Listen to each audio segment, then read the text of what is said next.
Hi guys, welcome to Sandhya vlog. ಇದು ಇವತ್ತಿನ vlog ಆಗಿರುತ್ತೆ.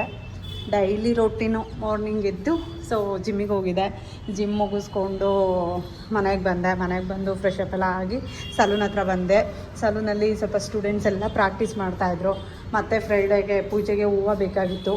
ಹೂವು ಎಲ್ಲ ತೊಗೊಂಬಂದಿದ್ವಿ. ಹೂವು ತೊಗೊಂಬಂದು ಹಾರ ಎಲ್ಲ ಸಲೂನೆಲ್ಲ ರೆಡಿ ಮಾಡೋಣ ಅಂದ್ಕೊಂಡು ಮುಟ್ಕೊಡೋದಕ್ಕೆ ಮತ್ತು ಹಾರಕ್ಕೆ ಎಲ್ಲ ಹೂವು ಎಲ್ಲ ಕಟ್ಕೊಂಡು ಎಲ್ಲ ರೆಡಿ ಮಾಡ್ಕೊಂಡ್ವಿ. ಮತ್ತು ಸ್ಯಾರಿನೂ ತೊಗೊಂಬಂದಿರಲಿಲ್ಲ. ಹೋಗಿ ಸ್ಯಾರಿ ನೋಡಿಕೊಂಡು ಸ್ಯಾರಿ ತೊಗೊಂಬಂದ್ವಿ. ಹೆಣ್ಮಕ್ಳು ಗೊತ್ತಲ್ಲ, ಒಂದು ಸ್ಯಾರಿ ತೊಗೊಳಕ್ಕೆ ಹೋದರೆ 2 ಸ್ಯಾರಿ ಆಗುತ್ತೆ. 2 ಸ್ಯಾರಿ ಹೋಗಿ 3 ಸ್ಯಾರಿ ಆಯಿತು. ಸ್ಯಾರಿ ತೊಗೊಂಡು ಬಂದು ಸ್ವಲ್ಪ ಇನ್ನೂ ಬ್ಯಾಲೆನ್ಸ್ ಇರೋ ಕ್ಲೀನಿಂಗ್ ಎಲ್ಲ ಮುಗಿಸ್ಕೊಂಡ್ವಿ. ಇವತ್ತೇನು ರೆಸಿಪಿ ಮಾಡ್ತಾಯಿದ್ದೀನಿ ಅಂತ ತೋರಿಸ್ತೀನಿ. ನಾನು ಮಶ್ರೂಮ್ ಬಿರಿಯಾನಿ ಮಾಡ್ತಾಯಿದ್ದೀನಿ. ಮಶ್ರೂಮ್ ಬಿರಿಯಾನಿ ಮಾಡೋದು ಹೆಂಗೆ ಅಂತ ತೋರಿಸ್ಕೊಡ್ತೀನಿ ಬನ್ನಿ. ಮಶ್ರೂಮ್ ಬಿರಿಯಾನಿ ಮಾಡೋದಕ್ಕೆ ಮಸಾಲೆಗೆ ಏನೇನು ತೊಗೊಂಡಿದ್ದೀನಿ ಅಂತ ತೋರಿಸ್ತೀನಿ ಬನ್ನಿ. ಟೊಮೊಟೊ, ಈರುಳ್ಳಿ, ಬೆಳ್ಳುಳ್ಳಿ, ಪುದೀನ, ಕೊತ್ತಂಬರಿ, ಕಾಯಿ, ಹಸಿಮೆಣಸಿನ್ಕಾಯಿ, ಚಕ್ಕೆ, ಲವಂಗ, ಮೆಣಸು, ಯಾಲಕ್ಕಿ, ಸ್ವಲ್ಪ ಪಲಾವ್ದು ಎಲೆ ಮತ್ತು ಸ್ವಲ್ಪ ಇದು ತೊಗೊಂಡಿದ್ದೀನಿ, ಐಟಮ್ಸ್ ತೊಗೊಂಡಿದ್ದೀನಿ. ಸೊ ಇಷ್ಟನ್ನು ಹಾಕ್ಕೊಂಡು ಇವಾಗ ಮಿಕ್ಸಿಯಲ್ಲಿ ರುಬ್ಕೊಳ್ಳೋಣ.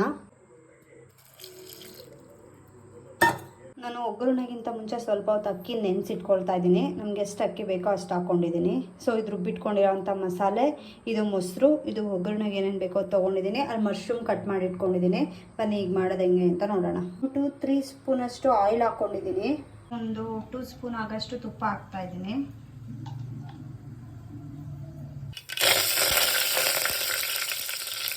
ಒಗ್ಗರಣೆಗೆ ಕರಿಬೇವು, ಸ್ವಲ್ಪ ಪಲಾವ್ ಐಟಮ್ ಹಾಕ್ಕೊಂಡಿದ್ದೀನಿ. ಅದು ಹಾಕ್ತಿದ್ದಂಗೆ ಸ್ವಲ್ಪ ಆನಿಯನ್ ಹಾಕ್ಕೊಳ್ತಾ ಇದ್ದೀನಿ. ಆನಿಯನ್ ಚೆನ್ನಾಗಿ ಫ್ರೈ ಮಾಡ್ಕೊಬೇಕು. ಆನಿಯನ್ ಫ್ರೈ ಆಗ್ತಿದ್ದಂಗೆ ಟೊಮೊಟೊ ಹಾಕ್ಕೊಳ್ತಾ ಇದ್ದೀನಿ. ಟೊಮೊಟೊನ ಸ್ವಲ್ಪ ಹೊತ್ತು ಫ್ರೈ ಮಾಡ್ಕೊಳ್ಳೋಣ. ಅದಕ್ಕೆ ಆಗಷ್ಟು ಅರಿಶಿನ ಪುಡಿ ಹಾಕ್ತಾಯಿದ್ದೀನಿ. ಅರಿಶಿನ ಪುಡಿ ಹಾಕಾದ್ಮೇಲೆ ಕಟ್ ಮಾಡಿರೋ ಅಂಥ ಮಶ್ರೂಮ್ ಎಲ್ಲ ಅದಕ್ಕೆ ಸೇರಿಸ್ತಾ ಇದ್ದೀನಿ. ಸೇರಿಸಿ ಇದನ್ನು ಒಂದು 5 ಮಿನಿಟ್ಸು ನೀಟಾಗಿ ಫ್ರೈ ಮಾಡ್ಕೊಳ್ಳೋಣ ಮಶ್ರೂಮ್ನ.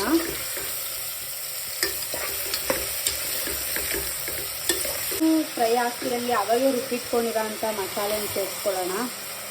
ಮಸಾಲೆ ಸ್ವಲ್ಪ ಹಸಿ ಸ್ಮೆಲ್ ಹೋಗೋಂಗೆ ಅದನ್ನು ಫ್ರೈ ಮಾಡ್ಕೊಬೇಕು. ಏಕೆಂದರೆ ಯಾವುದೇ ಮಸಾಲೆ ನಾನು ಹುರಿದಿರಲಿಲ್ಲ, ಎಲ್ಲ ಹಸಿದು ಹಾಕ್ಕೊಂಡಿದ್ದು. ಸೊ ಹಂಗಾಗಿ ಮಸಾಲೆ ಹಸಿ ಸ್ಮೆಲ್ಲೆಲ್ಲ ಹೋಗೋಂಗೆ ಇದನ್ನು ಒಂದು 10 ಮಿನಿಟ್ಸು ಫ್ರೈ ಮಾಡ್ಕೊಳ್ಳೋಣ.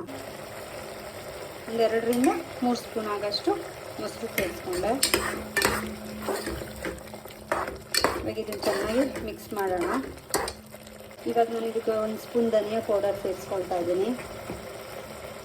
ಹಾಗೆ ಒಂದು ಅರ್ಧ ಸ್ಪೂನ್ ಅಷ್ಟು ಬಿರಿಯಾನಿ ಪೌಡರ್ ಸೇರಿಸ್ಕೊಳ್ತಾ ಇದ್ದೀನಿ. ಸೊ ನೀಟಾಗಿ ಮಿಕ್ಸ್ ಮಾಡ್ಕೊಳ್ಳೋಣ. ಚೆನ್ನಾಗಿ ಫ್ರೈ ಮಾಡಿಕೊಂಡು ಇವಾಗ ಉಪ್ಪು ಹಾಕ್ಕೊಳ್ಳೋಣ. ಉಪ್ಪು ಸೇರಿಸ್ಕೊಂಡಿದ್ದೀನಿ 1 ಸ್ಪೂನು. ಸೊ ಆಮೇಲೆ ಅಕ್ಕಿ ಹಾಕಿದ್ಮೇಲೆ ರುಚಿ ನೋಡಿಕೊಂಡು ಇನ್ನೊಂದು ಸ್ವಲ್ಪ ಉಪ್ಪು ಸೇರಿಸ್ಕೊಳ್ಳೋಣ. ಇದು ನೀಟಾಗಿ ಫ್ರೈ ಆಗಲಿ. ನೀರು ಹಾಕ್ತಾಯಿದ್ದೀನಿ ಇದಕ್ಕೆ. ನಾವು ಅಕ್ಕಿ ಅಳತೆಗೆ ಎಷ್ಟು ಬೇಕೋ ಅಷ್ಟು ನೀರು ಸೇರಿಸ್ಕೊಬೇಕು. ಎಲ್ರಿಗೂ ಅಕ್ಕಿ ಅಳತೆಗೆ ಎಷ್ಟು ನೀರು ಸೇರಿಸ್ಬೇಕು ಅನ್ನೋದು ಗೊತ್ತಿರುತ್ತೆ. ಸೊ ಹಂಗಾಗಿ ನಮಗೆ ಎಷ್ಟು ಬೇಕೋ ಅಷ್ಟು ನೀರು ಸೇರಿಸ್ಕೊಳ್ಳೋಣ. ಇದಕ್ಕೆ ನೀರು ಸೇರಿಸ್ಕೊಂಡಾದ್ಮೇಲೆ ಅದು ಸ್ವಲ್ಪ ನೀರು ಕುದಿ ಬರೋವರೆಗೂ ವೆಯ್ಟ್ ಮಾಡಬೇಕು. ಅದಾದಮೇಲೆ ಅಕ್ಕಿ ಹಾಕ್ಕೊಂಡ್ಬಿಡೋಣ. ನೆನೆಸಿಟ್ಕೊಂಡಿರೋಂಥ ಅಕ್ಕಿ ಯಾಕೆ ನೆನೆಸಿಟ್ಕೊಂಡಿದ್ದೀನಿ ಅಂದರೆ ಅನ್ನ ತುಂಬ ಸಾಫ್ಟಾಗಿ ಬರುತ್ತೆ ಅಂತ. ನೀರು ಚೆನ್ನಾಗಿ ಬಿಸಿ ಆಗಿದೆ, ಕುದಿ ಬರೋ ಥರ ಇದೆ. ಇವಾಗ ಇದಕ್ಕೆ ನಾನು ಅಕ್ಕಿ ಹಾಕ್ಕೊಳ್ತೀನಿ. ಅಕ್ಕಿ ಹಾಕಾದ್ಮೇಲೆ ಅದನ್ನು ಚೆನ್ನಾಗಿ ಮಿಕ್ಸ್ ಮಾಡ್ಕೊಳ್ಳೋಣ. ನೀಟಾಗಿ ಮಿಕ್ಸ್ ಮಾಡಿ ಅಕಸ್ಮಾತ್ ನಮ್ಗೆ ಉಪ್ಪು ಏನಾದರೂ ಬೇಕು ಅಂದರೆ ರುಚಿ ನೋಡಿ ಉಪ್ಪು ಹಾಕ್ಕೊಳ್ಳೋಣ. ಉಪ್ಪು ಹಾಕ್ಕೊಂಡು ಅದನ್ನೊಂದು 2 ವಿಸಿಲ್ ಕೂಗಿಸ್ಕೊಬೇಕು. ವಿಸಿಲ್ ಬರೋ ಅಷ್ಟರಲ್ಲಿ ಸ್ವಲ್ಪ ಮೊಸರು ಬಜ್ಜಿಗೆ ರೆಡಿ ಮಾಡ್ಕೊಳ್ಳೋಣ. ಏಕೆಂದರೆ ಮಶ್ರೂಮ್ ಬಿರಿಯಾನಿ ಮಾಡಿದ್ಮೇಲೆ ಮೊಸರು ಬಜ್ಜಿ ಬೇಕಲ್ಲ. ಸೊ ಹಂಗಾಗಿ ಮೊಸರು ಬಜ್ಜಿಗೆ ರೆಡಿ ಮಾಡ್ಕೊಂಬಿಡೋಣ. ಅಷ್ಟರಲ್ಲಿ ಮಶ್ರೂಮ್ ಬಿರಿಯಾನಿ ರೆಡಿ ಆಯಿತು. ಜೊತೆಗೆ ಮೊಸರು ಬಜ್ಜಿನೂ ಇದೆ.